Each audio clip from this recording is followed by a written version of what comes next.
Eric, describe what you're seeing right now. You fleeing with athleticism from a alien ship who is about to hear from my lawyer. That's what I'm talking. So, folks, this is crazy. We're entering 2021 with both feet forward. So we're not taking a step. In fact, and we're not even jumping forward. We're just drifting forward.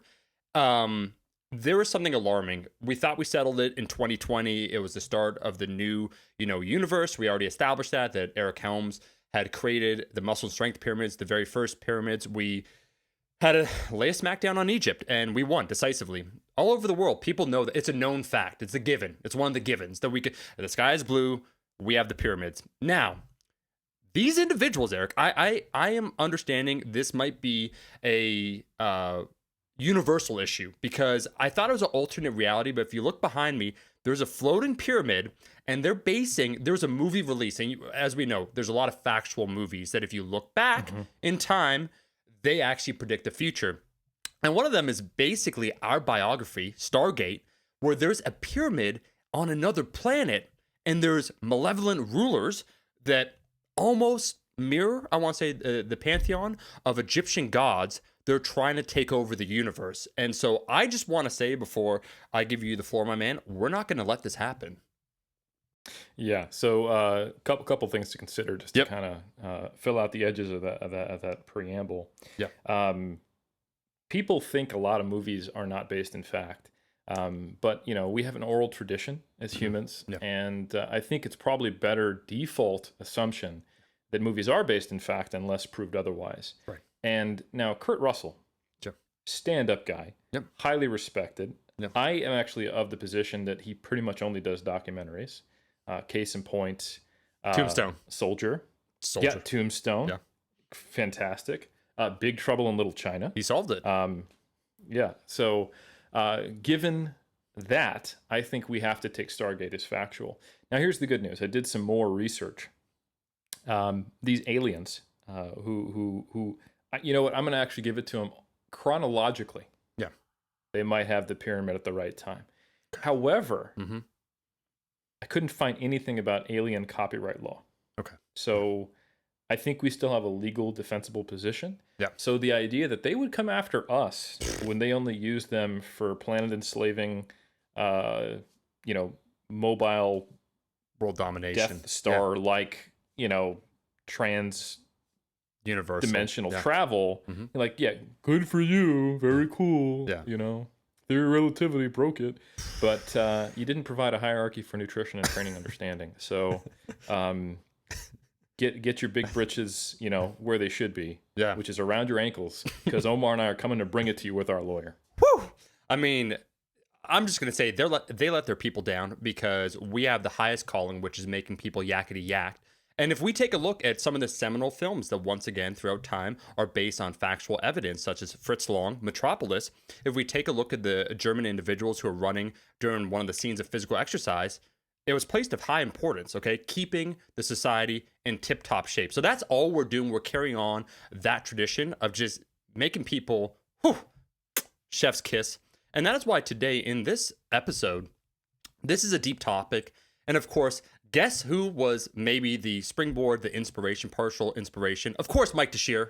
The man just has gold every single time. And Mike actually, he's left some very kind words on different episodes, sent both of us some messages. My man, if you're listening to this, you're a gem to the industry.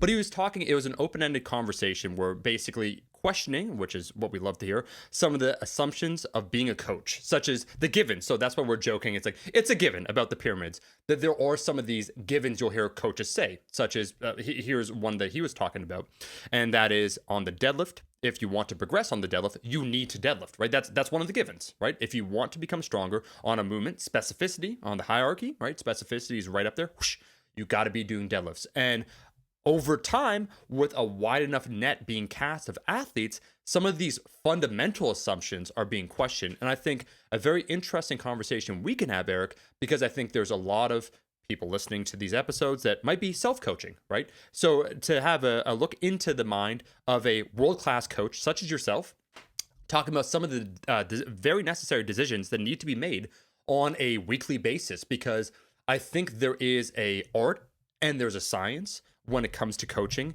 And I think all too often, maybe if you're an individual trying to do it yourself, it can become difficult because how do you separate the signal from the noise, right? Oh, you're trying to intake all this data, right? So let's say someone, I'll just give you a quick example before we get some basic definitions of some of the variables manipulated and so forth. But if you're an individual and you want to start coaching yourself, you've done the general programs, and I'd pause that I put forth, I don't know if you'd agree. As a beginner, a closer you are to a novice or a beginner, the more acceptable following, a general program or a template would be. As you get progressively more proficient in the movements and you kind of gradually move up from a beginner to intermediate, that's slowly where potentially customization becomes more and more important, all the way up to being an advanced lifter. I don't think Ray Williams is doing starting strength. That's a fair statement. Now, and don't sue me, Ray. Now, with that being said, Ray's not the one who would sue you for that comment.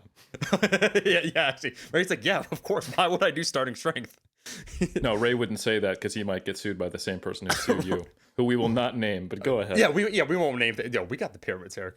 Now, with that being said, there are a few things to consider because if someone's self-coaching, when we talk about the signal and the noise, one of the very necessary functions of the coach is be able to digest all the relevant information and make the best decision given the known information. But one of the, I think, fundamental problems people face when they try and start coaching themselves is trying to separate some of the signal from the noise. And what am I talking about? Well, there are we talk about the biopsychosocial model here. We talk about environmental factors. We talk about social factors. We talk about stress. We talk about all these things that interplay or interwoven. And that's why some of the more rigid, let's say, Soviet style programming that we got over the last 30, 40 years kind of take care of those variables. It's like you're going to live in a training camp. You're just going to eat, sleep, training, and therefore we can more accurately predict some of your training. And so if someone's trying to absorb, assess their progress in general, it becomes hard. It becomes hard if you're only doing it on your own. So I think the role of the coach is very important.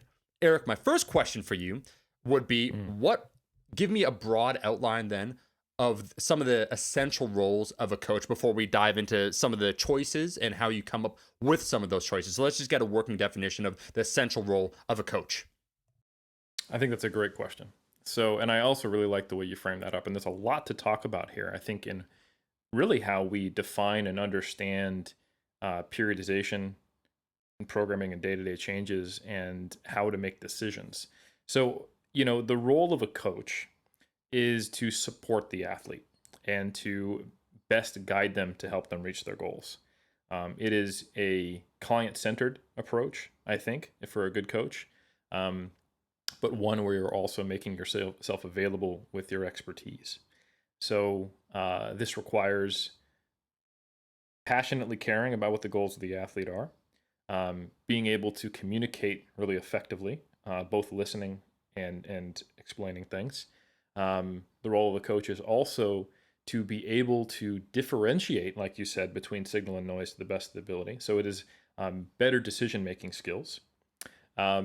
And then it is also being aware of what some of the fundamental principles of programming in this context. Of course, you could say nutrition coaching, and you could change what you need to be aware of, some of the fundamental principles, and ideally some basic level of staying up to date with the knowledge.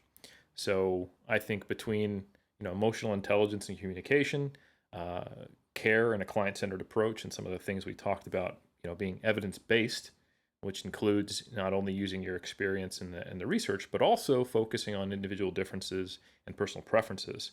I think all of that coalesces together to the partnership that is formed, and that is essentially what a coaching relationship is.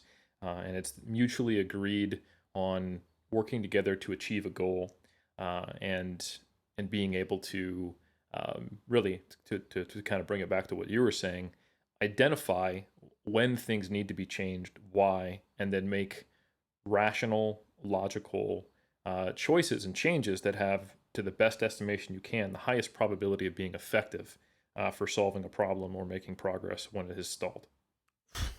I'm not even going to crack a joke because I think that's phenomenal, Eric. And I think to open it up then, let's talk about that intake process for a client, what it looks like. What are some of the questions that you would ask them? What are the key considerations for forming a program? Because I think a beautiful dovetail conversation after we establish this would be the utility of customization, because Bryce Lewis actually wrote an excellent article or an excellent write-up all about individualization versus a template or versus general principles and operating from that position, and when it comes time to truly customize for a person, or when that might just be almost a selling feature for a coach. In essence, I think, we always have to be aware of our own biases. That I'm just speaking very broadly in the fitness space now, that, if you have a template based coaching service or programs that you sell, you'll try and extol the virtues of that, right? Like this is the catch all that'll work for 99% of people. Cool, whatever. And then you'll have something that's maybe a little bit more algorithm based, where it's Boolean logic, where it's like, well, we actually have an advanced AI, they could call it, and that's no shade against anyone, that will more accurately predict based upon the intake, removing any personal bias a coach can have, to give you the best information. So they'll put that forth. That's the best way to be coached. And then, of course, an individual coach would put forth that the hands-on approach, the relationship that you spoke about, is very important. And in fact, carefully considering those individual differences in order to synthesize a new experience, a new program that will work for them, is above all the most important. So I think, Eric, for you to start it off as a very experienced coach, what does that intake process, and let's even simplify it further. Let's assume for someone, this is probably our typical audience member here listening. They're interested in making some progress. So they're interested in, getting stronger, building some muscle. So let's simplify the intake process. What does that look like? What are some of the questions? What are some of the considerations before you even get to the process of coming up with a program? Yeah, I think we need to even simplify it further and just say, training to make progress, which is basically what you said. But I think if we keep it to training, and if we keep it to progress in general, rather than complicating it with, say, it's hypertrophy or strength or whatever, I think this really sets the stage for an interesting philosophical discussion. So before I answer your question, I think I want to give some people some ways of looking at this that some of the people you've brought up previously have put forth, which I think are useful frameworks. So Mike T is a very interesting coach because he thinks in a couple of ways that normally don't often go together. He's very, very, very systematic. He loves systems, and he's analytical in that way. Some of the things he can do with Excel is mind-blowing.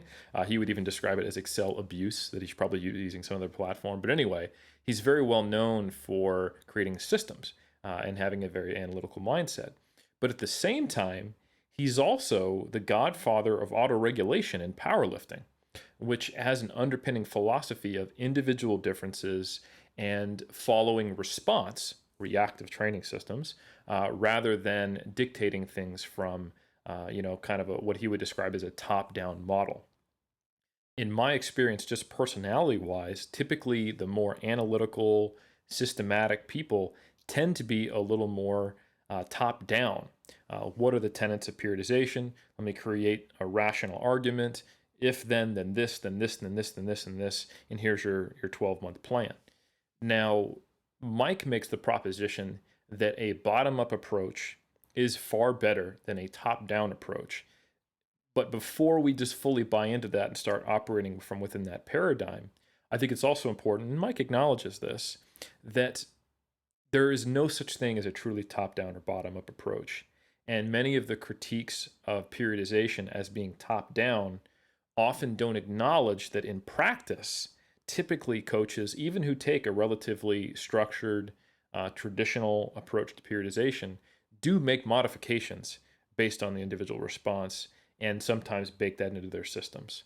Not always, and sometimes it's just that it's very difficult to present that in a textbook that is more theoretical in knowledge. So there's an assumption, but in reality, it's actually just a difference in practice versus theory, or maybe not even a difference, but a further element of nuance and context that someone doesn't understand until they've seen some of the stuff in action in the intended way it was.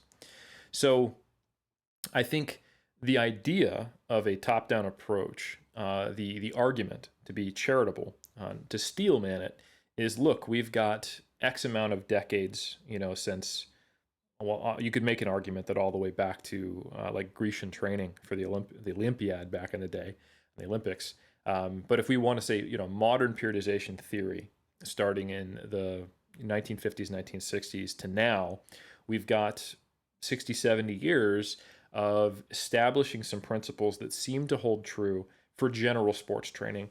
And that is somewhat different than periodization for resistance training. And therefore, we want to stand on the shoulders of giants. Like if we understand that having an element of linearity, bringing up intensity while we drop volume to enhance specificity and drop fatigue so that you peak with a certain level of strength, that's something that's pretty much universally agreed upon. Like you said, movement specificity. If I want to train a certain thing, I should train that. Other basic understandings of what some might call phase potentiation.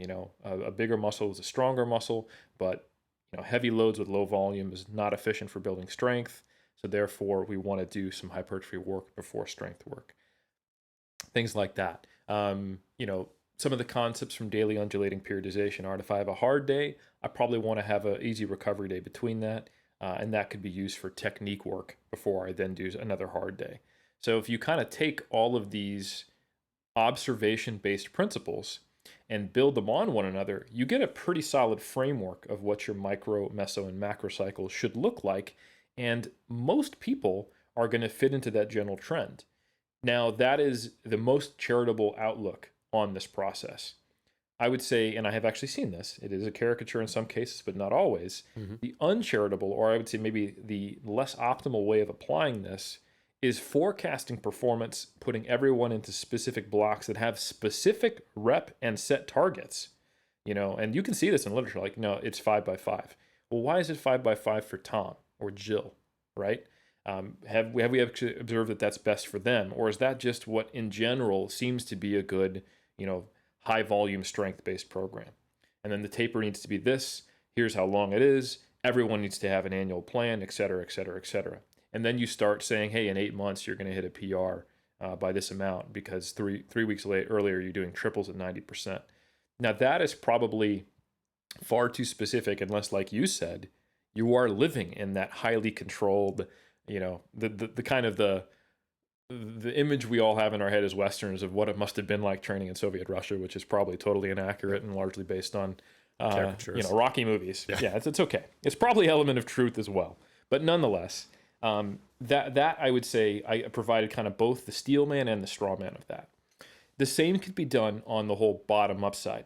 So the bottom up argument, or what Mike T calls emerging strategies, is the idea that you purely chase athlete response.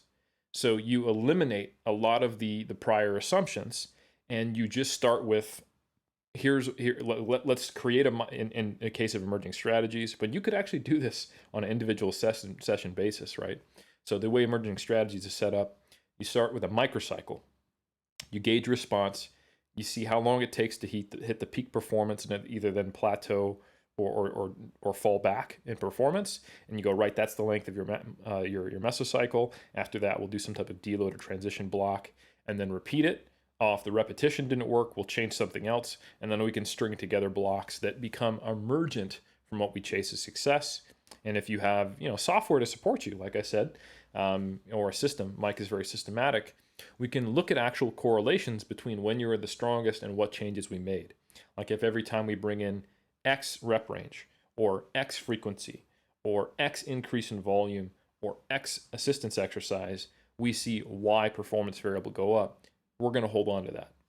That is the emerging strategy framework. You could pare it back even more to where you just had one session that you repeated, and you would just go when you felt recovered. And it was literally the same training every single time. Now, the steelman argument of this is that you create a really, really good system that can do that. And it's effective and it's more efficient in finding what's best for the individual response. The strawman version is that you throw out everything we've learned in the last 70 years, and you start with, I'm just going to work up to a max on the big three, if I'm a power lifter, and nothing else, because that's the only thing I know that's most specific. And then how do I get from doing, a single at a 10 RPE on squat, bench, deadlift every 3 days to anything else? Because you'd be starting with so few assumptions that it would be far less efficient than to actually get somewhere reasonable. How would you learn that you needed more volume to build muscle to increase strength in 3 months, starting from there? How would you get to, and I'm also going to do some, 3x10 on cable crossovers, or I'm going to do some flat back, feet up, closer grip bench to build more specific strength, and then 3, how would you get there? You probably couldn't, because there's far too many options.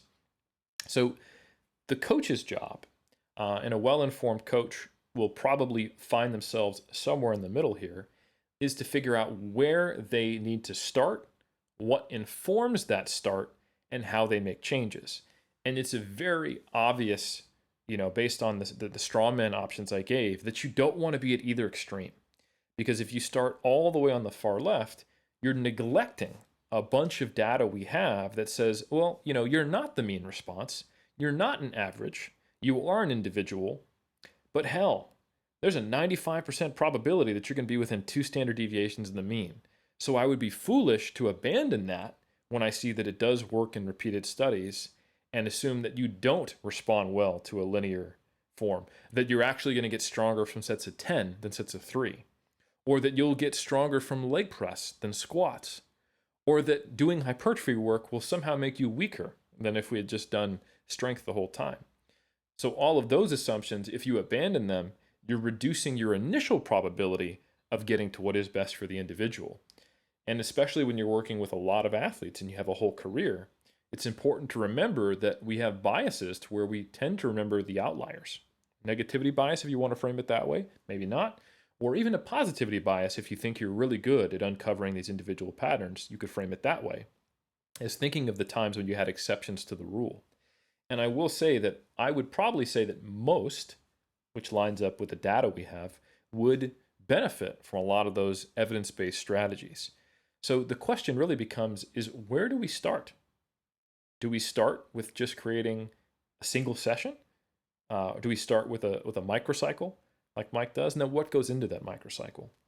And if you were to look at emerging strategies, and then we can shift away from this specific kind of realm that we're talking about, there is reasonable assumptions in there. So there's singles at 8 RPE, which kind of gauge progress and give you an estimated 1 RM.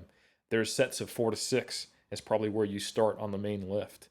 There's reasonable accessory work for what we think has muscle specific and biomechanical and learning based transfer to the big 3. There's a reasonable frequency and volume and intensity brackets that all line up with what we've learned. So it's not like the slate is clean. It's just that when you've been in the game for so long, and when you've been reading literature, staying up to date, and observing the whole sport for as long as the folks at RTS have, many of those evidence-based principles are baked in, and you don't have to think about it. So yeah, I would say I probably personally start a little further along the track of what I think might be best for everyone. But I still absolutely believe in the philosophical underpinnings of chasing individual response.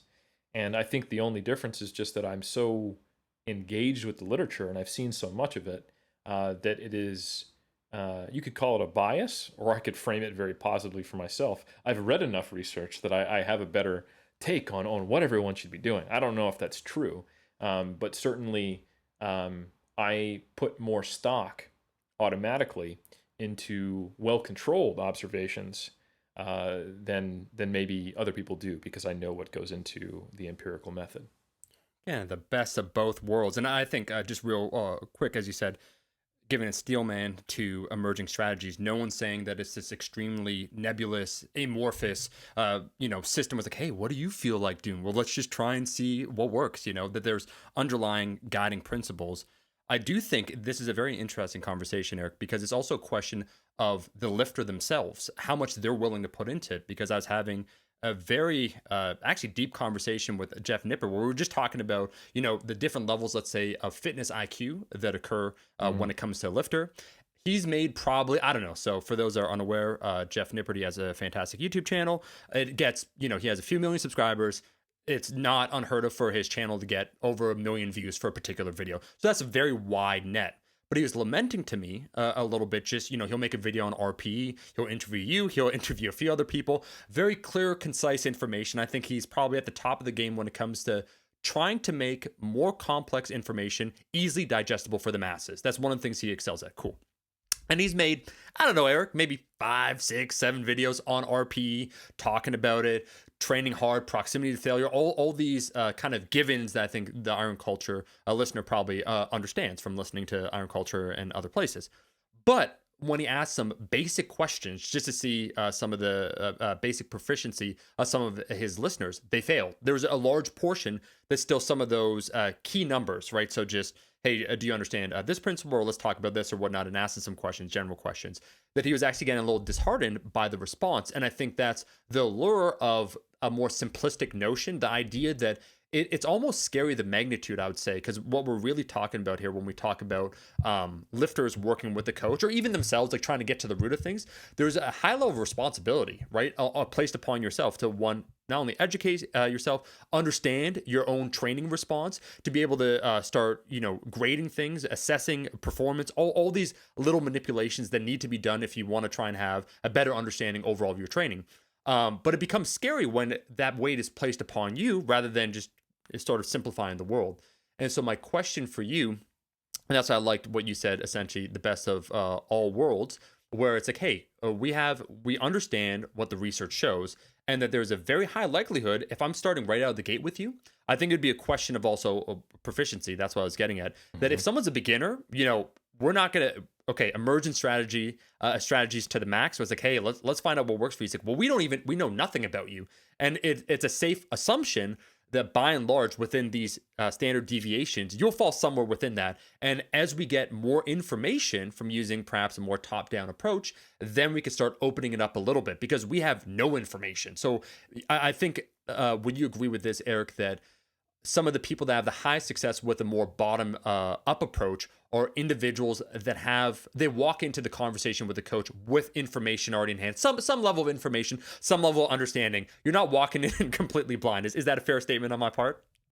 100%. And it's no accident that Mike T is known for and has a track record of working with athletes who are already a high level and helping them achieve a higher level.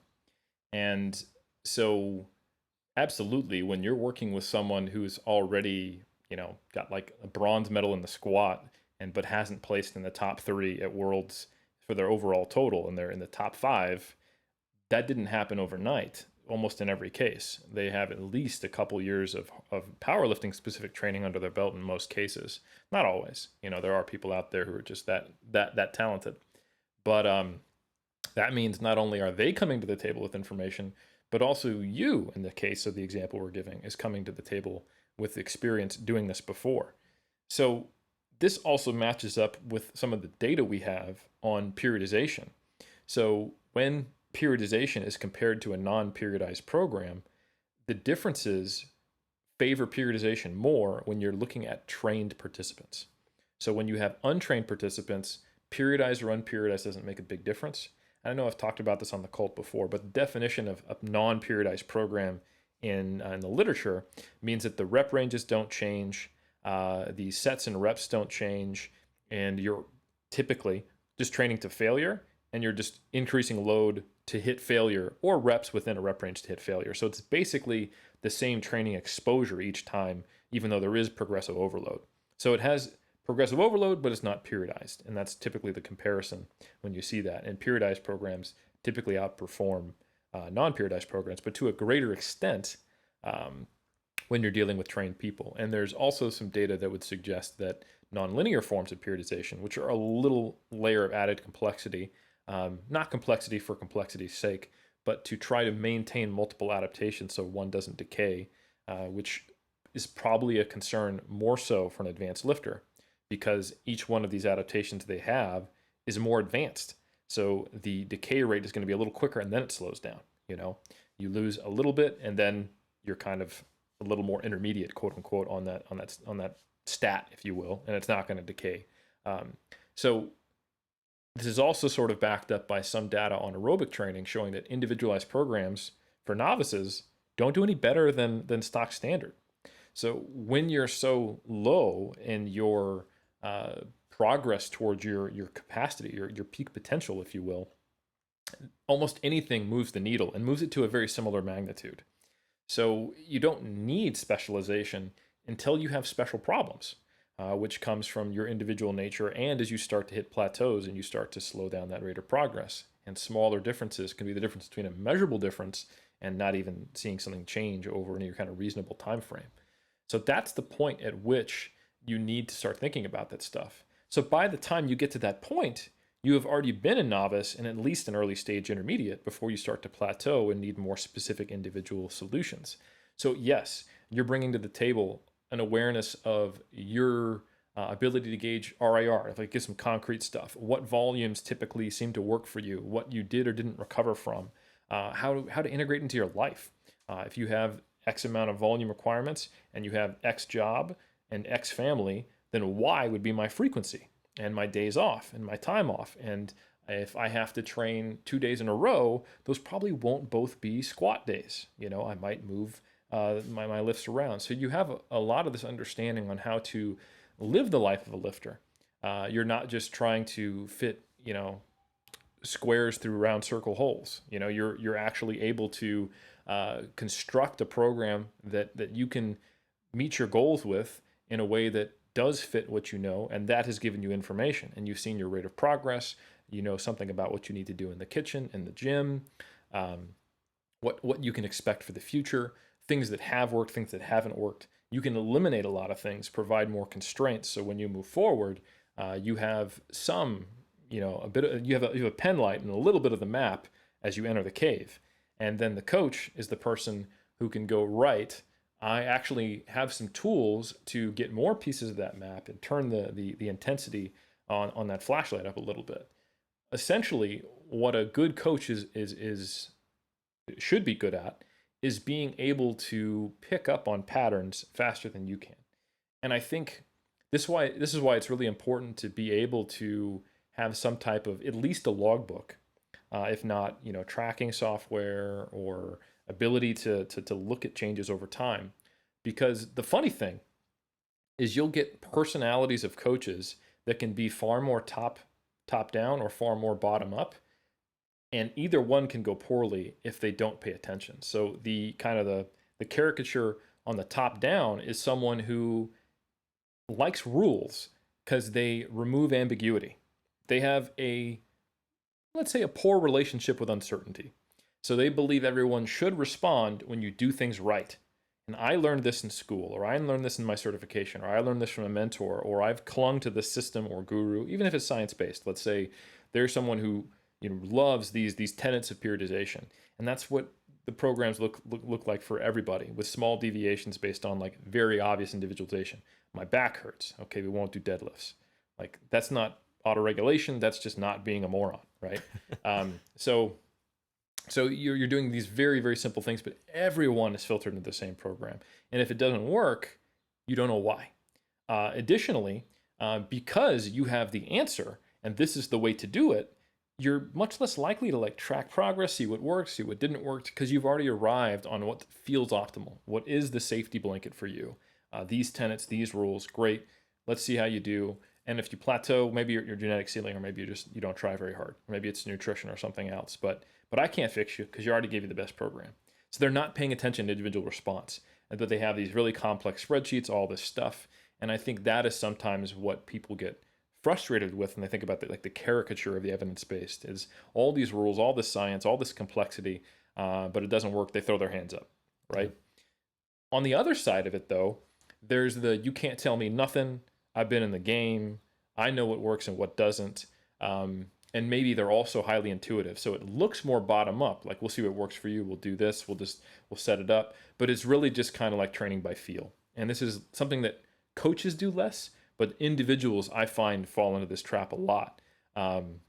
They will use the mask of saying, I know myself better than you, which is true. Don't get me wrong, as an excuse for not actually tracking things and not actually paying attention. So yes, you do have the capacity to know yourself better than anyone else.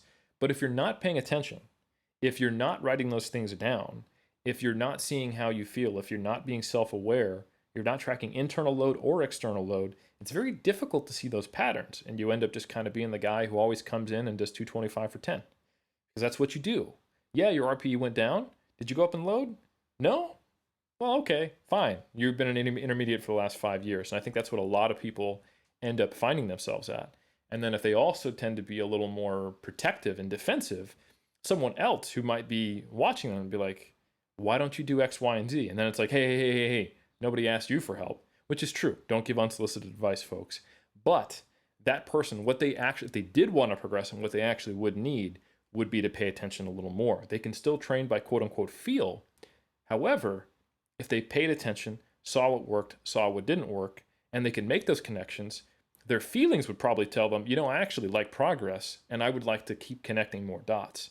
So I think you can start from either place and not go anywhere.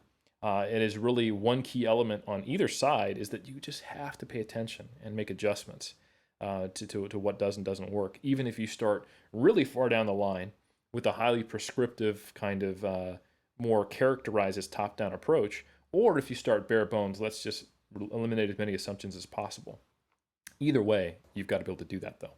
Very well said, Eric. And I just want to add, I would make the argument that also the role of a good coach, something that I see you do, Mike Teixeira, and also your client, Bryce Lewis, is that they help guide the individual to ultimately better understand themselves. And what I mean when I say that is that some people might be listening initially, and there might be a little bit of despair. Well, wait, so now the onus is on me. I have the responsibility. I'm bringing this to the table. Not only what if I fail, like what do I have to start doing? All these things. There's a lot of complex variables to keep in mind. I think one of the roles of the coach is kind of to guide you on that path of self-empowerment and this journey of discovery of what works with you, relaying this information, helping you understand all that noise so you have the signal and you understand, okay, these are some of the trends that we're starting to notice, what seems to work right for you, and helping once again, even the joke, like we cracked that joke where you were training, I think you were training in Hong Kong and you were training with someone, I think it might have even been Jeff, like you just joking, like we, myself and Jeff joke with each other when we train. You're like, hey, what RP do you think that was? And he was like, 8. He goes, oh, you think? Melbourne. At UEBC. Shout out JPS Health and Fitness. Where you're like, you thought that was he's like, it was an 8. You're like, you think that was an 8, right? It's just, there's a certain level of honesty, accountability, but then also understanding where there's, I would put forth a calibration that occurs. So you're calibrating with each other. And then hopefully the old model of being either a personal trainer or a guru, and I want to get into that in a second, kind of the power of belief and maybe why some of these, stereotypical things tend to occur, is that for an individual then following it's like, wait a second, I'm starting to understand. There's not this knowledge asymmetry where the coach is just taking in the data. They have their logbook, they have the Excel, so here's what you want to do. I think sharing some of that information so it demystifies things, and then someone can also give better response. Oh, I now know what RIR is. And I think, we can get up in arms. And again, when we talk about general fitness, where someone, and that's what I was talking about with Jeff, where some people were saying, man, RP, like me trying to rate whatever the difficulty was of it, that's too much damn work. And at first you might dismiss it, like, oh, you're not willing to do the work. But I think sometimes it could be potentially overwhelming initially for someone that's not used to doing some of these things. And sometimes, perhaps if you're not in general introspective, if in general, let's say training for you is an outlet, is a relief, so stress relief where you like to do it, you feel better, you got the endorphins going, and then and afterwards you think to yourself, oh, I did something productive, I feel better about myself. And now we're saying, well, wait a second, now you got to start tracking 1, 2, 3 in addition to what you're already doing. It's like, well, that's getting too complex. I think demystifying the process is one of the fundamental roles of the coach. And so I see that once again, just want to give a quick shout out to you, Mike T, Bryce Lewis, a bunch of, I would say, fantastic coaches. And I think that's a hallmark of what I'd call more the modern era. Real quick tangent just before I go on. For those that want to track, I do want to shout out, I'm not endorsed, but Gravidus is a great online training app that you can use for yourself. Myself and Eric, we go on that airplane mode now when we train. So I'm not on the gram. And you put your tunes on, you have the app, you're just logging what you're doing so you have some sort of accountability. I want to say, Eric, quickly, I want to ask you this because we come from the unique aspect. I would say if you started coaching past the 2010s where you started coaching, you might not have any in-person training experience. I want to open up this conversation with you now about the power of belief or why sometimes the guru emerges. And that is the power of belief in the program that you're following. And sometimes I think when a coach seems to have all the answers, where there's that level of rigidity, there's that self-assurance, there's that confidence, where they have all the answers to anything. You ask a question, the coach or the guru knows what to tell you. Your belief in that program, even if the program isn't optimal, if there's really such a thing as optimal for you, your belief in that program, wow, this guy really knows what they're talking about. Like, as an example, in 2012, when I did a basic linear peak, I did the Edit Cohen Felipe program, fine program. But, Sean told me, the owner of Fortis, this is a fantastic program. I'm like, Sean's clearly stronger than me. He knows what he's talking about. My belief was through the roof. And so I would say that I think working in person, I would say some of the gurus that emerge, I would put forth perhaps have a lot of in-person coaching experience where they understand that need for assurance. So sometimes telling someone what to do, the easy short path, rather than having an open dialogue, symbiotic relationship, reciprocal feedback, all these very necessary things I think of the modern era. They understand, like, hey, top-down approach, I type like finger guns, I got the answer.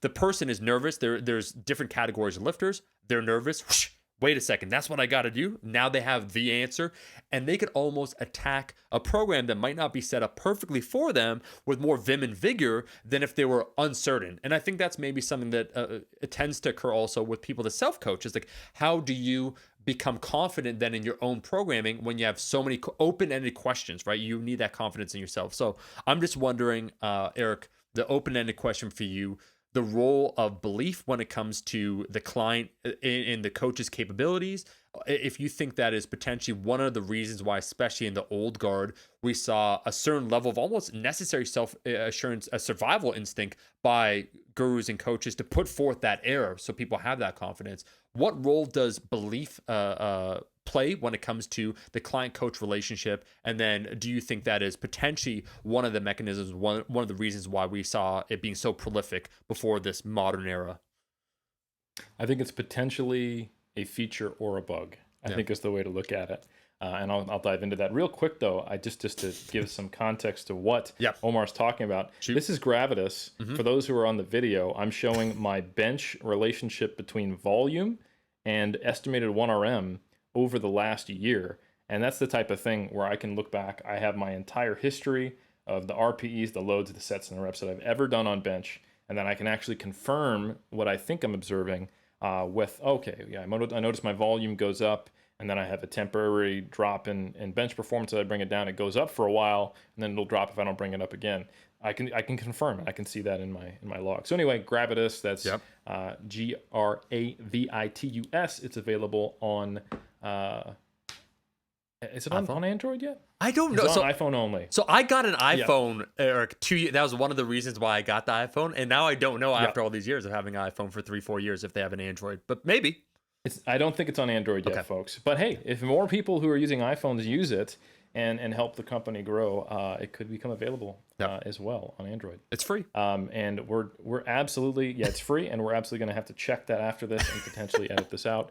But if you're still here, to directly answer your question, Omar, I think it's easy to look at a top-down approach and go, well, the one thing it does do, and the one thing, the feature you could say of gurus or overconfidence or even supplements that don't actually do anything is they do provide a placebo effect.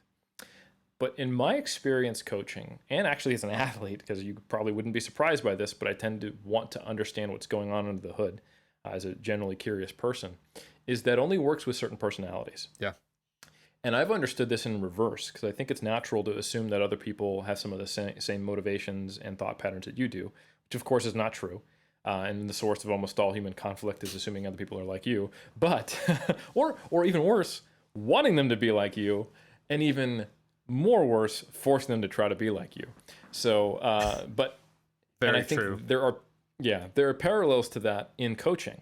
If you make assumptions that other people are like you, your guidelines may not fit well with some people. And then if you force people to be like you, you may not get good results, and then you blame it on them and you don't get better. So what I found was when I was mostly just like, I use macros, not meal plans, that's flexible dieting. When people came to me and wanted nutrition help, I'd be like, well, here's right out the gate, I don't write meal plans. There's a legality thing here. I'm not an RD, but also it's more flexible. It gives you more meal options. And there were some people who are straight up like, nah, man, I'm not going to, like, I want someone to actually show me what to eat and show me how to eat. I want you to do this for me. I don't want to think. Cheer with you. Yeah. Exactly. And so there's two ways to approach that. I mean, that's still more or less true, but a really great tool is, all right, here's the macros we want to try to hit. I'm going to sit down with you and I want you to write down what you eat in a day, and then we'll figure out the macros of that together. And then now you're going to write your own sample meal plan. So I'm not writing it for you. I'm not crossing any boundaries. And we're going to see how you can fit into this kind of nutrition education for a strength athlete that I'm giving you, right? And then they get to sit down and actually go through the process of how do I play, number food plug and play, and how do I get to want to be and find something I still like. And now they've constructed their own meal plan. You were still there to guide them. They learned a whole lot more instead of kind of just throwing them to the wolves and going, either you're down with this and you'll learn a lot and you'll figure it out, which is true. Or this is just too much of a barrier to go over in the first place. So it's a little element of inclusion there. So the reason why I got surprised was I never expected someone to go, I just keep it simple for me. I don't want to think, just give me a meal plan. I'm like, well, don't you want to understand like the protein content and the carbohydrates and manipulate all these variables? And I think the same thing is true of training. Originally when I started off, my recommendations were far too broad.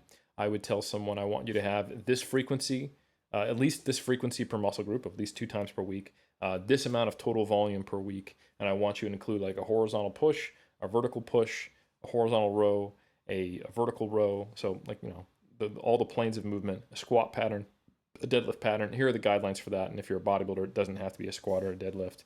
And then, this amount of extra work to kind of hit your targets. And this is before I even wrote my books, right? So I ended up just telling people, like, here's the guidelines for you to make your own program just so it's more flexible. Because I didn't have the tools. I didn't know how to auto-regulate yet. I didn't have the coaching experience. And people found that just like, okay. Like if a really experienced bodybuilder, they could make some modifications to their training.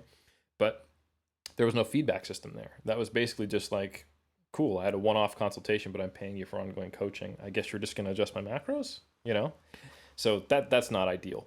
I think where I eventually got to was trying to help people, construct something more involved. But I ran into the same thing I did with macros initially, is that some people just threw up their hands and like, well, it's way too much thinking on my side.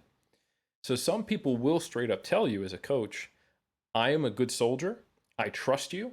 Whatever you tell me, I'll assume that you've done the work, you're paying attention, you're tracking these variables, you're going to differentiate the signal from the noise, and that you're starting with the good precepts and understanding of periodization. And I think a lot of people do start with that assumption. But for the people who want to understand why, they don't get buy-in just like that. Some people do, but most of them, in my experience, if they're like me, they want to know what's going on and they have that trust. So they want to kind of get that little peek behind the scenes. They need to see that the Wizard of Oz is actually a wizard, not just, someone faking it, to then kind of calm those inner fears and then have the buy-in.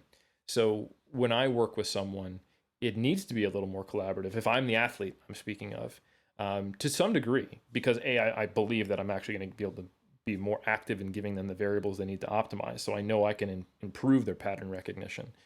But also I need to be aware of the process so I can have trust in them. So yeah, but other people don't need that. And it's kind of like, I guess the difference between me hiring a coach and someone else hiring a coach is that, like when you go to a mechanic, you don't be like, okay, so what did you do? Oh, we fixed this and why? Can you explain to me that combustion engine? They're like, what? Like that's not a thing, yeah. Right?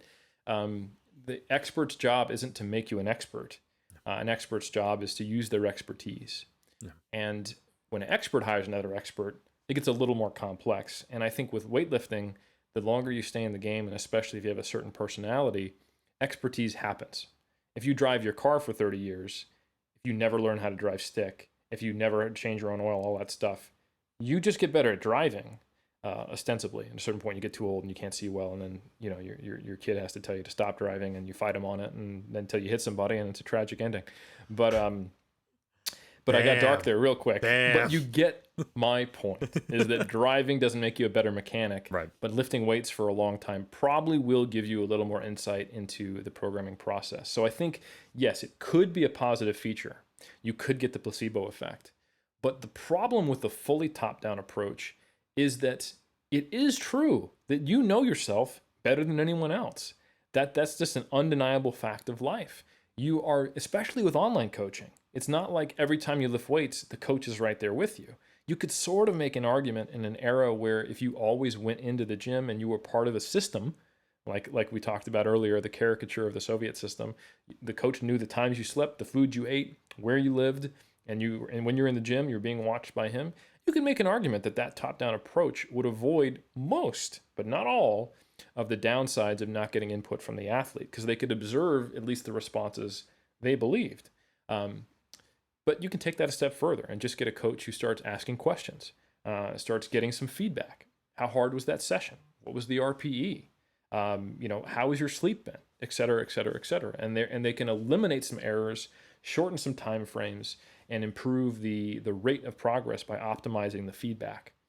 So I think that's a really important thing to understand, is that it's probably not a good trade-off to just get that one time, I would argue, not like an exponential thing so you keep progressing, placebo effect that might, the first 8 weeks you get some great gains because you're motivated, excited, and you have a belief in the program. I would try to get both, have your cake and eat it too, so try to get buy-in from your athlete, which is going to be context specific, individual specific, and then also make sure you enlist their aid so that you can better customize it and you have the power of two observational minds working towards it. One who happens to live in the body that you're trying to manipulate. So it would be foolish to not get their input. This living vessel right here. And I think some people might be listening to this, Eric, is like, that great. Okay, I'm trying to better understand how to coach myself. You're giving a lot of open-ended recommendations. I have to be now far more introspective. Great. Where do I begin? I think it'd be interesting. And once again, let me be clear. Let me preface this before we actually get into it, because we're going to talk maybe about a few case studies. That's not like, hey, this is something Eric did with a client, it's going to work for you. Or, hey, we're giving you one of the extreme outliers just to really show you how individualized a program can be.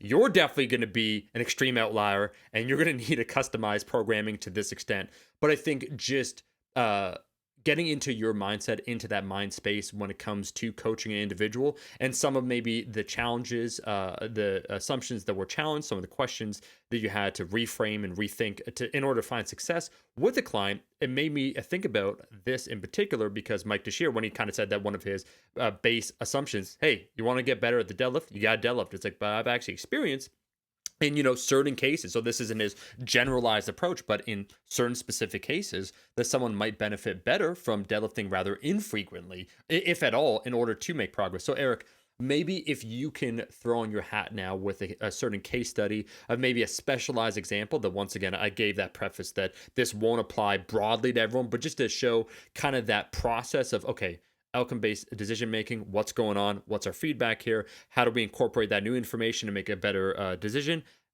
Okay, what's our new response? Let's keep going. Can you give maybe a concrete example to the cult of, let's call them an anonymous lifter, but a certain special circumstance where, more thinking was required and maybe a more ingenious solution? Absolutely. And I'm going to start by answering like a politician. You're like, what is your specific policy for the K-12 schools to improve the test scores in this district of our state? Our kids are the future. I believe in education.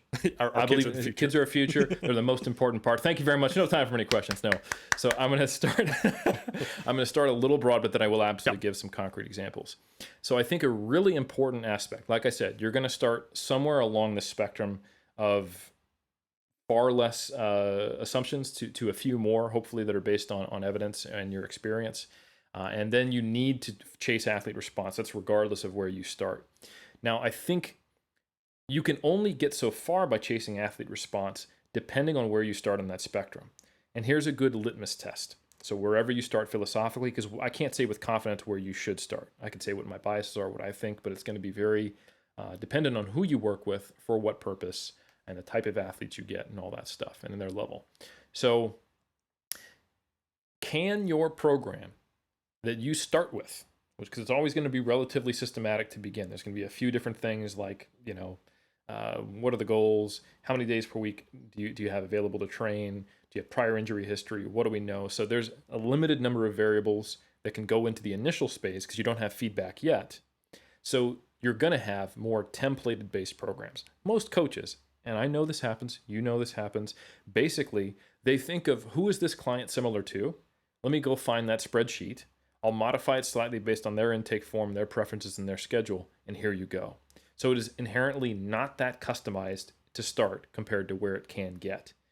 Now here's the litmus test.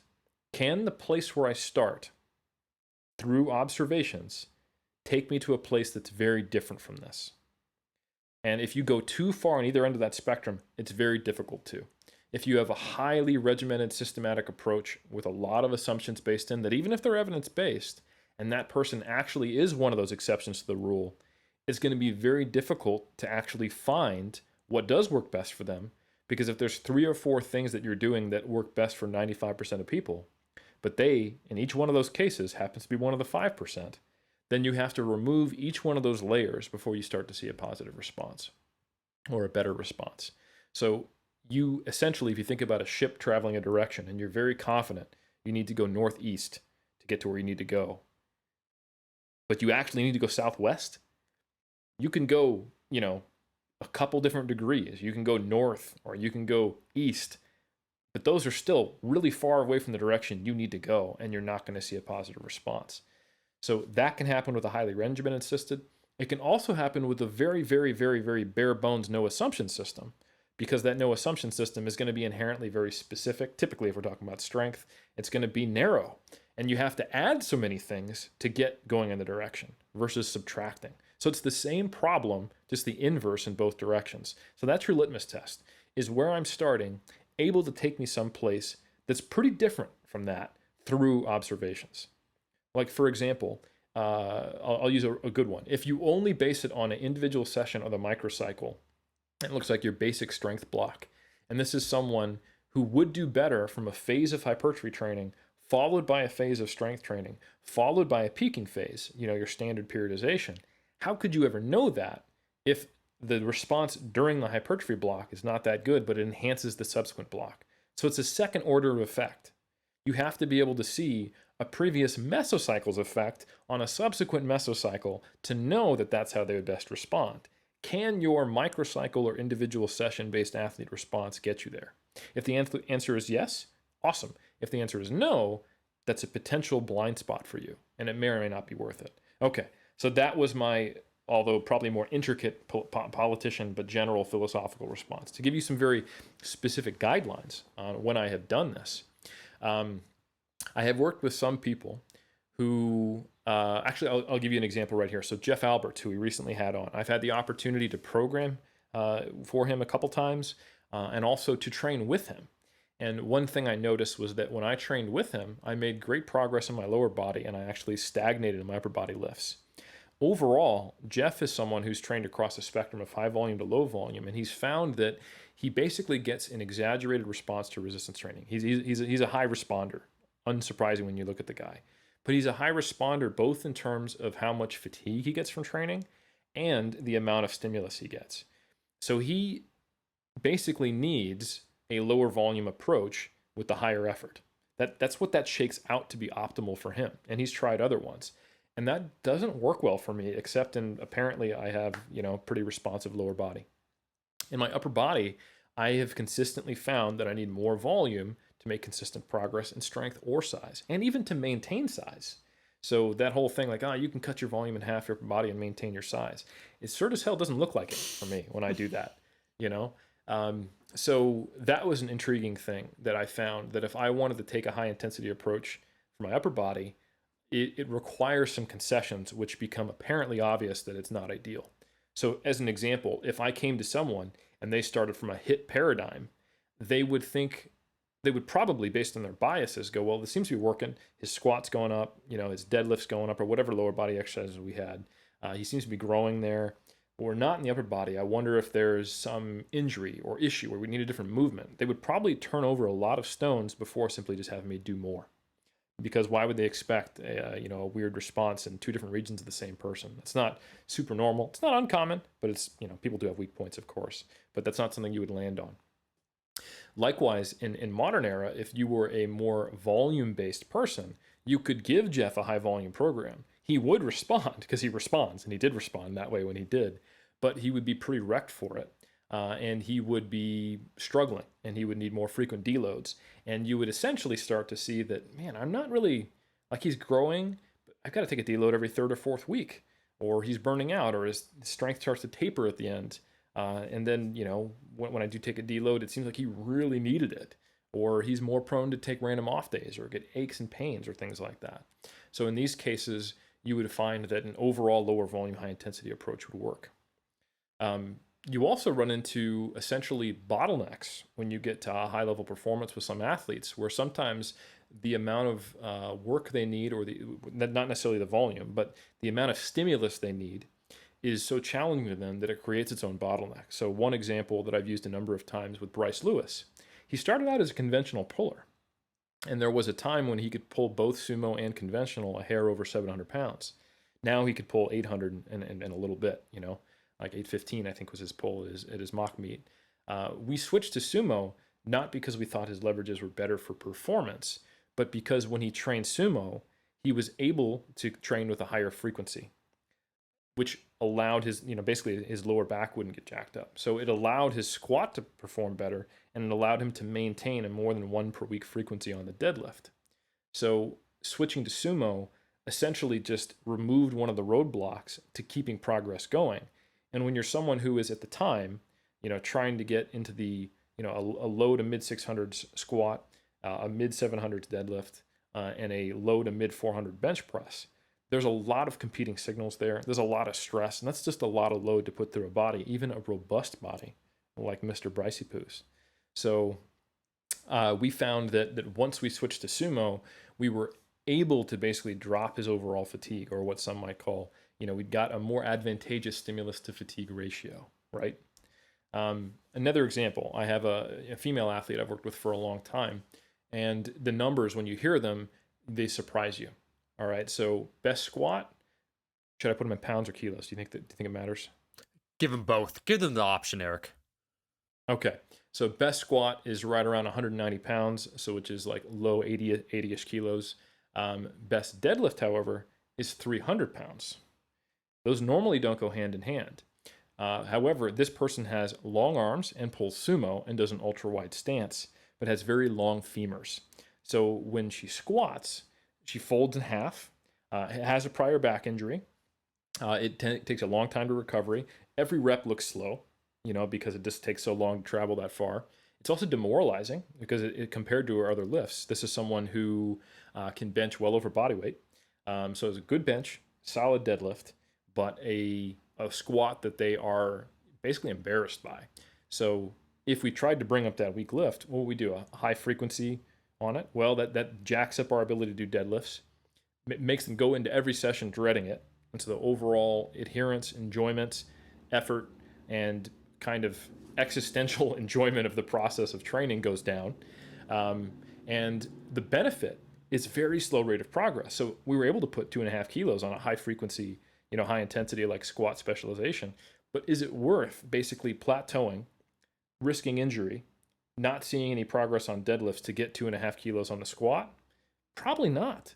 I would probably rather just go, hey, the squat will come up when it comes up, and let's focus on pushing that bench in the dead.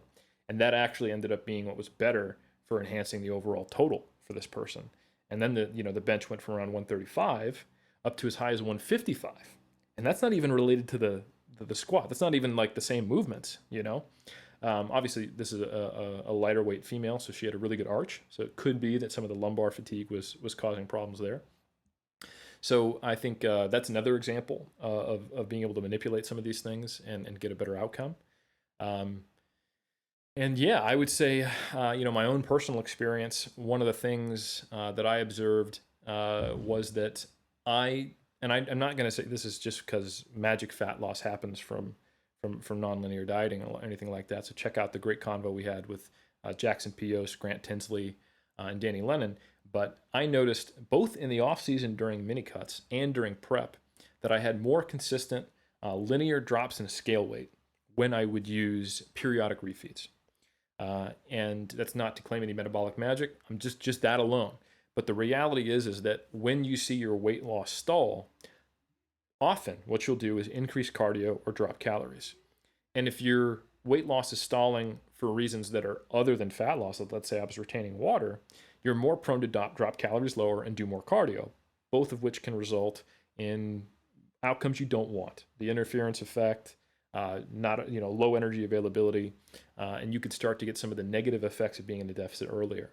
So in 2019, where I really started to leverage this, and I went, look, I'm just not going to use cardio as a major tool. I'm going to do diet breaks and refeeds throughout the whole time.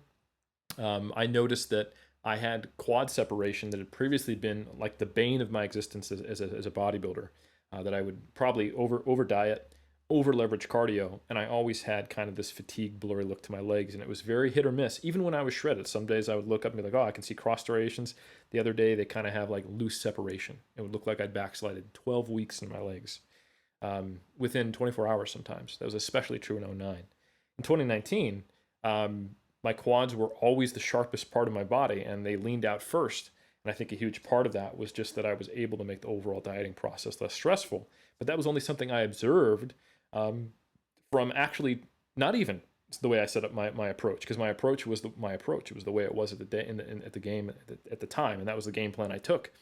However, when I started to compete in 09, and I'd have these big, I'll call them refeeds, but we'll just say that they were celebrations post competition. Sure. That's the first time I noticed that from being stalled, I would see the scale weight drop. I'd start to see some visual progress.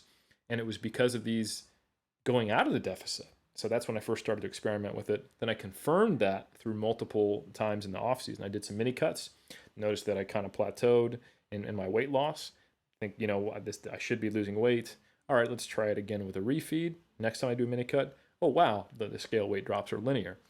So again, I'm not claiming necessarily better body composition. It certainly appeared that way. It could just be more consistent weight loss leading to less unnecessary adjustments or more or less mental stress. So those are all examples that are kind of top of mind for me of where the ability to parse the signal for the noise led to individual solutions on both the nutrition and training side.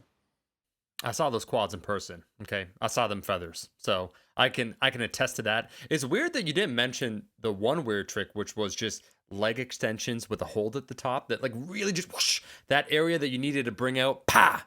It made a pop, but we'll leave that aside. There's been actually, can I real quick jump off that joke? Go. Here's another thing: is once you start to chase athlete response, and when you start to think about how do I observe these things, you have to actually create a system for it, which is great. This leads coaches towards creating systems and paying attention. Like, all right, well, what am I going to track? Okay, well, I want to now be able to track volume. I now want to be able to track, changes in training. All right, I'm going to track scale weight. Maybe I'll track circumferences of the arm and then the waist and look at the ratio. I'm just throwing things out there. I'm not even necessarily endorsing any of that. But whatever the individual coach and what they do is tracking, they'll start to track it. Maybe they get session RPE to compare, here's how hard I think that session was. How hard were you? Oh, that doesn't match. I need to make a change. I'll do like a post mesocycle assessment. Do we need a deload? All of a sudden, you start getting metrics, so you can see if something is causing something else, and you start to realize how many times there aren't good metrics, and like shit, like we're limited in tools, and you start to look at the research, and you go, man, a lot of these things don't have very good reliability. They don't have very good validity. I'm not going to spend $300 on a velocity tracker so that I can know what my estimated 1RM is from every time I put 80% of 1RM on the bar or higher. You start to realize just how difficult the task of actually tracking response and getting the signal from the noise is, and how much of a huge part of being a coach that is. And then you look on Instagram and someone says something like, I notice when I hold the top of my leg extension, it brings out my separation. And you think, how can you know that? How do you measure that? How do you compare that? How did you even institute that change and know that that was it? So did you leave everything else the same and just start increasing the hold at the top of your leg extension? All of a sudden, we start to become better critical thinkers of anecdotes and systems. And we start to realize what are the limits of the things we can know. So when someone says something like, all due respect to the late, great Charles Poliquin, but a colleague of mine said he went to a talk of his, and someone asked him, hey, what lifting performance best predicts, an improvement in performance for X athlete? I don't remember the athlete, and I don't think I even remember the performance, but I think they said like a 3RM power clean. And it's like, do you really actually have correlational data? Like, show me the spreadsheet where that performance metric is tracked over time alongside Power Clean 3RM. And some of these might be, making up, but the point is relevant. And I want to see the strength of that correlation for that athlete with repeated measures. How strong is it? And like, what did you see? And what was the time course? Like, there's so many more questions you'd ask. And the far more likely possibility is that, like many gurus, this person was buying into their own hype, or was asked a question in front of a lot of people and needed to look like they had an answer, and they just pulled something out of their ass. It happens all the time in the fitness industry. So by you yourself, either if you're coaching yourself or coaching someone else, is able to start connecting these dots in a systematic way with, I would say, both qualitative and quantitative, objective and subjective items that are rated quantitatively, able to see progress and connect these dots, you're going to start to see when other people are probably lying to themselves about when they're doing this, and maybe even lying to the masses, or at least lying to themselves out loud. I think many influencers are not necessarily telling everyone like this is the way to do it, this is my program, but just, hey, here's what worked for me. And it's like, did that really work for you, or did you do it and you're still making progress anyway? Eric, I'm just going to say it outright. If you don't have a Tendo unit, you ain't about this life, and we'll leave it there.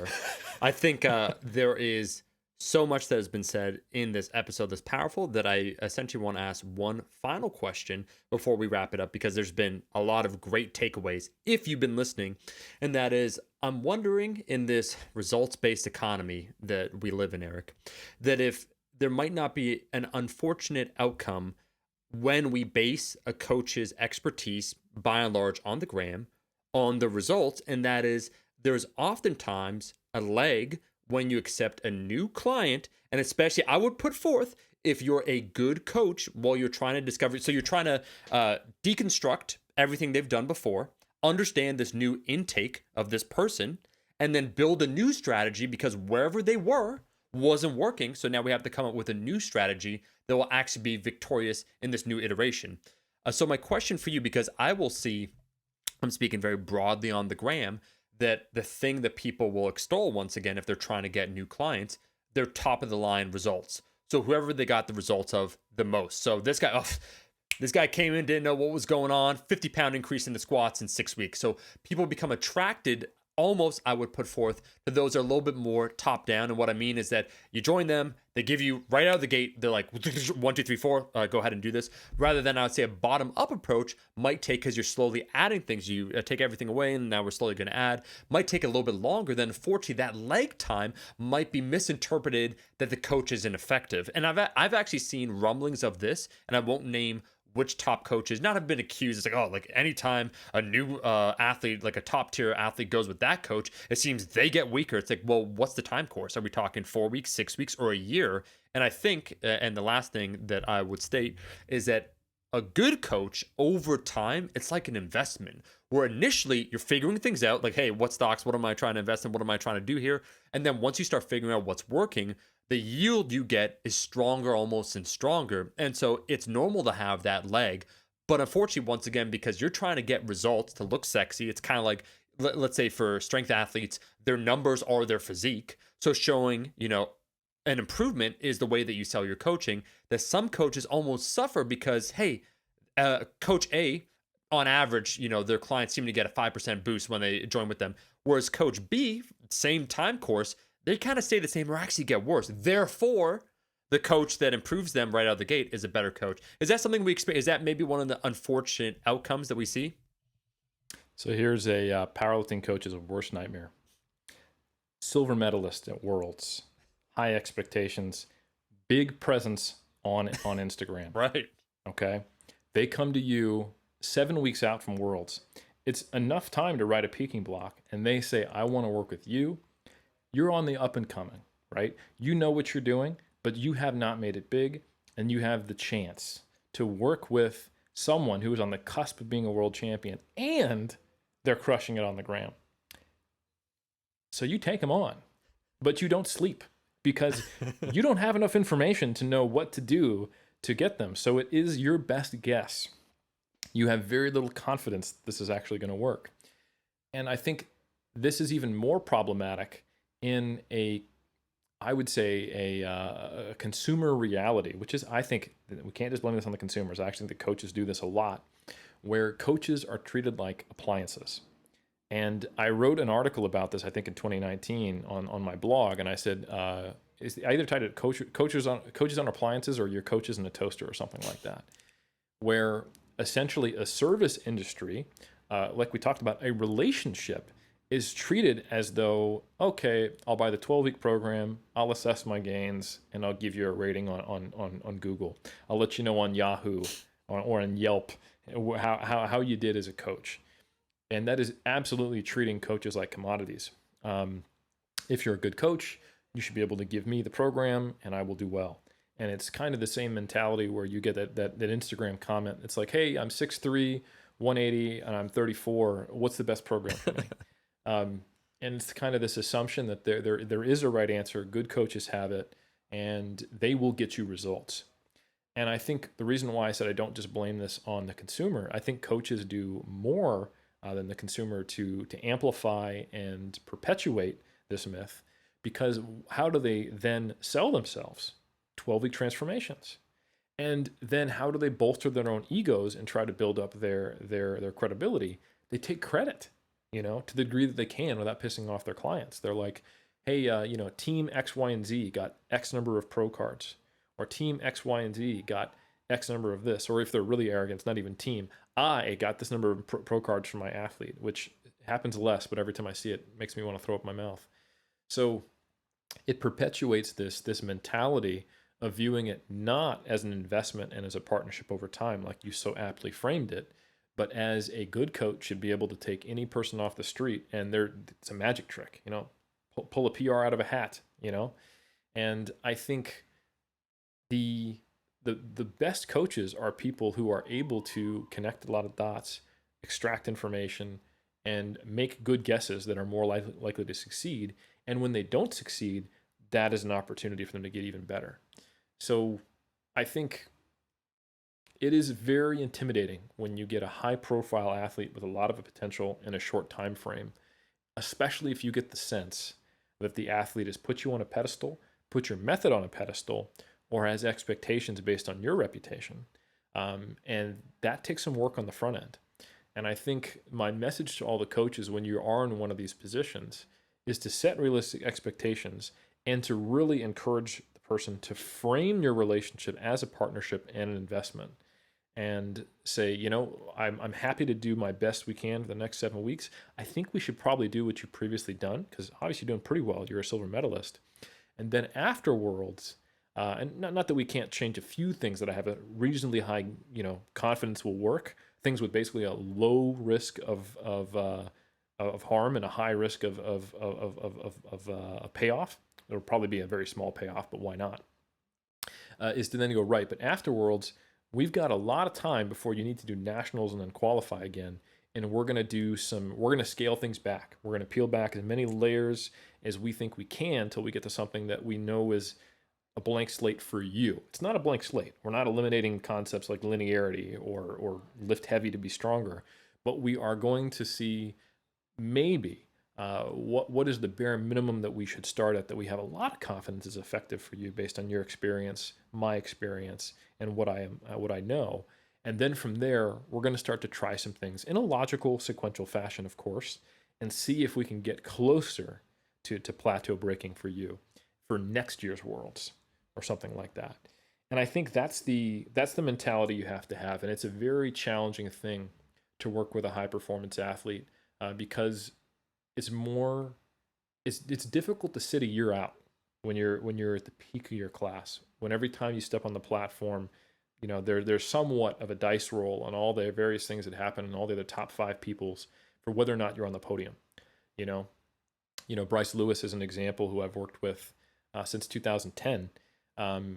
We didn't actually take a year off until recently, and now we were forced to take a year off because Worlds and Nationals got canceled, and he didn't get to put that 937 on the platform. He got to do it, but we skipped the year prior so that he would have that opportunity we didn't go to Worlds one year, and he got to do a 902 total, which at the time was a PB and a record at the time. And that was because he was at the cusp for so long. And I think once we got kind of and I don't want to speak for Bryce, but this is from our conversations, once he sort of got the monkey off his back and won a world championships in 2018 in Calgary, then we were like, sweet, we'll take 2019 off, we'll build up, and we'll jump in 2020. Well, a certain virus didn't help, but the point was, the total is there. We were able to add, 35 kilos to a total, his best total, which was a PB, which was good for a gold medal at nationals, from that time off, and just didn't get to do it on the platform. So that's that type of investment. There's like, for me, dude, I'm right around a 400 Wilks. I'm in the top like 25 best 93 kilo lifters in Auckland, not anywhere near the world, right? And me skipping a year is just like, oh, did you see Eric at Auckland's? No, I don't think he made it. Okay, cool. Hopefully he does it next year. Bryce not doing it is potentially missing out on a podium spot, missing out on being in the history books of the Iron Game. It's a big deal not having 1,000 people watch you. Versus me, it's like, well, I guess I don't have to tell my mom that I'm competing on Saturday, right? And that's not even an exaggeration. So there's much lower stakes and there's much less pressure. If I want to take a year off, I take a year off. If that helps me get stronger, fantastic. But when all of your Instagram followers are like, oh, are you going to do nationals? And YouTube is, oh, are you going to do nationals? And you were thinking, oh, this is an opportunity. And the national level coaches of your federation are going, oh, you're going to do worlds, you're going to put in this, do you need dispensation, blah, blah, blah. There is a lot of external factors. So I think what I'm getting at is that you were 100% right. And all of those external factors amplified by this false belief that coaches do a thing, that they are a commodity, that they produce something, that you compare the 12-week program from X coach to Y coach, and it's the same thing as going to the 2 Thai food restaurants on Main Street, is 100% false. If you treat a coach like a toaster, you aren't going to get a very good response. And if coaches, if you are not a toaster, but you advertise yourself as a toaster, you're going to get treated like a toaster. So instead of highlighting, 12-week transformations or claiming the success of your athletes after you happen to just guess right with your template program that you started with and they did well, why not highlight the athletes you've been working with for multiple years and the continual progress they've made? And as a side note, if you don't have any athletes who have continued to make progress for multiple years, maybe you need to reevaluate your system. Eric, that is the line right there for people. If you treat yourself like a toaster, you're going to be treated like a toaster. Look, you don't want to be getting them Yelp reviews. It was a little soggy. I've had better. And Eric's too humble to say this, so I'm going to say it outright for both of us, that in that scenario, if we take you on 7 weeks, silver medalist, time to make it happen, or just in general, and we don't get the outcome that we were looking, it's your damn fault. You let the team down, you let us down, and we don't want to work with you. You let yourself down. Yeah, you ultimately let yourself. It has nothing to do with us, okay? 'Cause we're standing on this pyramid right here. Just want to be clear about that. All that other stuff is just, public relations, yada, yada. But just to be clear to that person so you can internalize that failure and let it just consume you, that's the real takeaway there. Well said. Well said, Omar. No, Eric, there's honestly, my man, I think we've talked about so much, so this is the perfect launching off point now for this episode. Let's circle back. Is there anything that maybe either you want to clarify, revisit, expound upon further before we kind of close it up a little bit? Because I think there's so many interesting branching paths.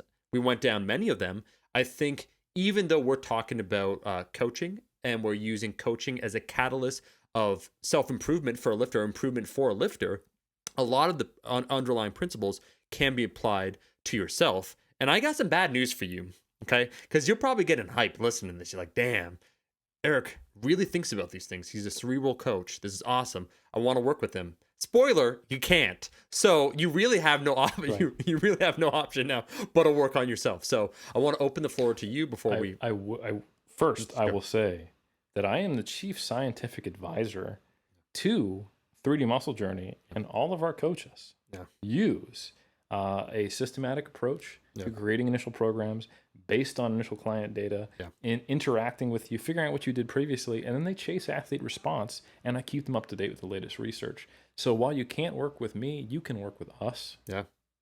They're fantastic. So let me big him up. 3DMJ, are you kidding me? Okay.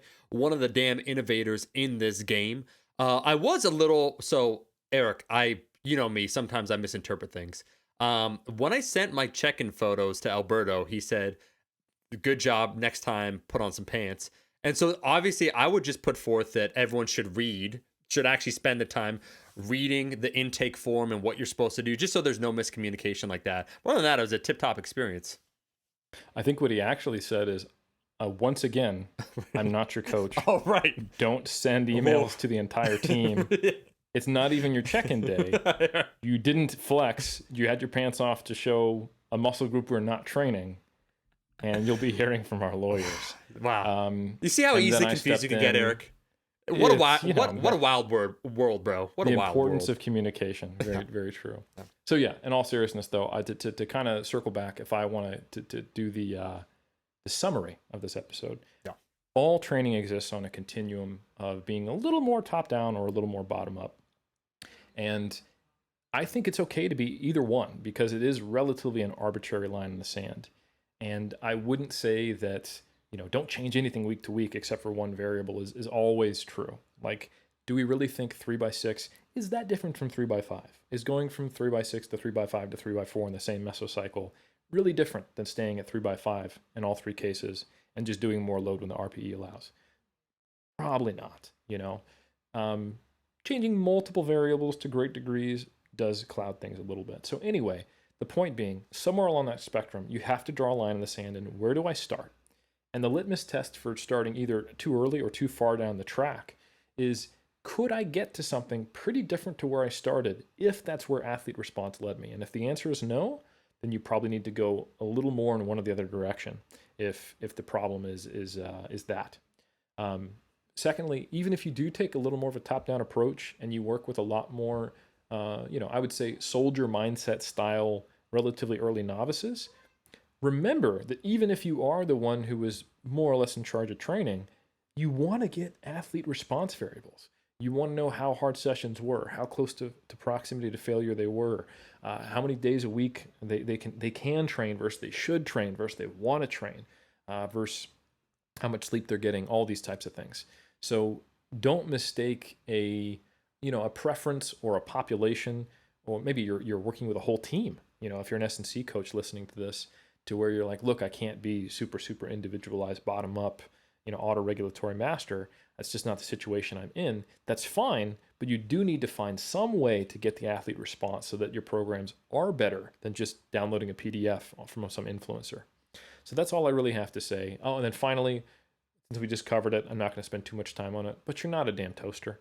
And yeah, that's all I got to say. I think some people will need to listen to this episode twice, because there's a lot of information inside this episode. A lot of takeaways. I'll just say, Eric, thank you for being on. Thank you for kicking off this new year with nothing but power. I like how we're continuing to expand our scope here. So now we're going intergalactic with our warfare. And if anyone really wants the true undercurrent of what Iron Culture is all about, it's kind of like the film Interstellar. It's that love can transcend space and time. And that's the biggest takeaway here. So I just want to thank everyone for listening. We're very excited for 2021. Guess what? We've been doing this long distance thing before it was even cool. So you'll be seeing a new episode and hearing a new episode every single Monday. You could do us a favor, okay? You spent the time. We gave you an hour and 20 minutes of power. You learned about personal responsibility. Leave a rating and review on iTunes. I won't even say this time. I'll let you come to your own conclusion, a bottom-up approach of what you think you should give. Clearly, us having extensive coaching experience, we know what that number should be, but we'll let you arrive at that conclusion on your own.